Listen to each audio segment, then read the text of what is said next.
analizado los trenes que pasaron ahí antes. Bueno, a posteriori, tengo que decirles, porque todos esos datos que ven ahí de ese análisis que nos ha hecho Talgo, que es el gestor de los datos de nuestros vehículos, de la flota de Renfe, esos datos se analizan luego. Digo que se analizan a posteriori porque en ninguno de ellos, como verán, y voy a tratar de explicarlo para que se entienda, había ninguna señal de que hubiera una anomalía que exigiera ningún tipo de intervención de carácter inmediato. Les explico, ven esa gráfica. Esa gráfica tiene dos líneas superiores, una amarilla y una roja. Cuando las rayitas que ven en ese gráfico alcanzan el nivel amarillo, automáticamente se le aplica al tren un accionamiento de freno que le hace reducir la velocidad que lleva. No es un accionamiento para frenar el tren, sino para hacerle reducir la velocidad, puesto que encuentra una aceleración lateral que le provoca la infraestructura o algo que hubiera sobre la infraestructura que le provoca que haya una aceleración lateral que tiene que superar los 8 metros por segundo. La roja está más arriba, esa de llegar las gráficas que ven ahí a ese nivel de la roja, automáticamente se accionaría un freno que haría detener por completo el tren. Bueno, en la primera gráfica, como ven, en la de abajo no se observa absolutamente ningún pico que destaque. Hay una primera en el domingo, voy a ver si tengo aquí yo el papel, porque desde aquí no lo veo bien. Este aquí, sí. El 18 de enero, a las 17:40, se observa una protuberancia en la gráfica, como pueden ver ahí, que no llega ni de lejos a activar el nivel de alarma amarillo, pero que avisa de que algo puede haber, no de suficiente entidad, como digo, para producir una aceleración que supere los niveles amarillo o rojo de alarma. Pasen, por favor. Pasen a la siguiente. Como verán, en esa segunda gráfica, a las 18:01, esa protuberancia ha adquirido un tamaño un poco superior, pero sigue todavía lejos del nivel amarillo, de la raya amarilla de alarma. Por favor, si no entienden algo. A la de arriba, me estoy refiriendo a la de arriba. Las de abajo son pasos anteriores, por ejemplo, ese de abajo es de las 8:52 de la mañana, en la que, como ven, no hay nada, todo más o menos tiene más o menos el mismo relieve, no hay nada que sobresalga especialmente sobre, digamos, el relieve medio. Esa es una protuberancia, digamos, que tiene ya un aspecto diferente del resto, ¿no? Y pasea, por favor. Bien, esta de ahí arriba. Ven que la de abajo es la de las... esta es del viernes, esa de abajo, no solo hemos recogido las de ese día, sino de días anteriores.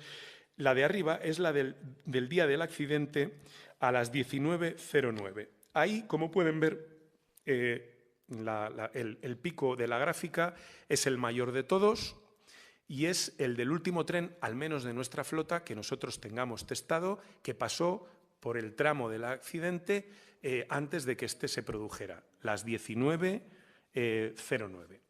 En los trenes anteriores que hemos examinado, de los días anteriores de nuestra flota, insisto, y de ese mismo día, no hemos observado ninguna anomalía. ¿Qué quiere decir esto? Quiere decir esto que algo en la infraestructura, no sabemos exactamente dónde, o al menos yo no lo sé, vamos, no sé si se ha podido ya cruzar con datos GPS, algo estaba evolucionando, algo había en la vía evolucionando en el sentido de producir una mayor aceleración lateral del material rodante que pasaba por ese punto. Queda por determinar si eso es coincidente o no con el punto donde supuestamente se ha producido el descarrilo, o es en otro punto anterior o posterior. Pero eso es lo único que tenemos que avise de algo distinto que pudiera estar sucediendo en la infraestructura.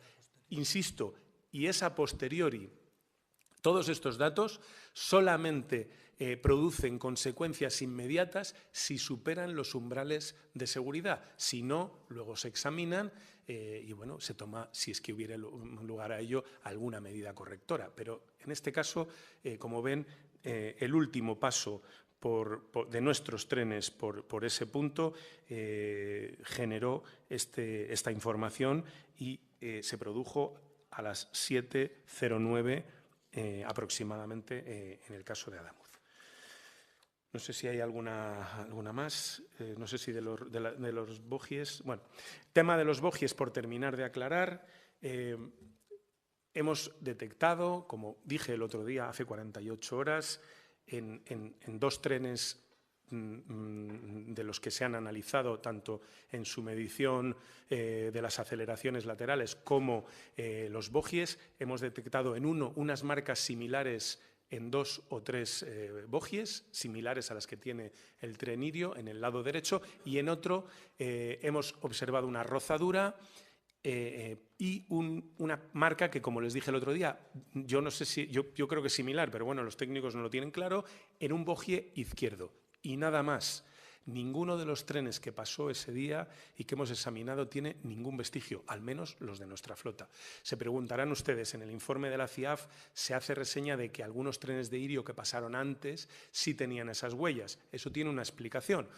El tren Irio es un tren especialmente pesado y, por tanto, si lo que había en la vía era una pequeña deficiencia que todavía no había dado la cara y que era la que producía, todo estamos hablando, por favor, en términos de hipótesis, si era la que producía esa muesca en los bogies, se notaba más o era más susceptible de producirse en vehículos más pesados que, con arreglo a la tesis de la comisión, podían hacer bajar más el carril y, por tanto, producir una mayor resalte y una mayor muesca en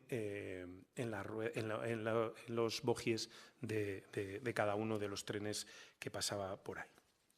Antes de darles la palabra, me gustaría responder, si es posible, una por una a las cuestiones que ha formulado el jefe de la oposición en su comparecencia de esta mañana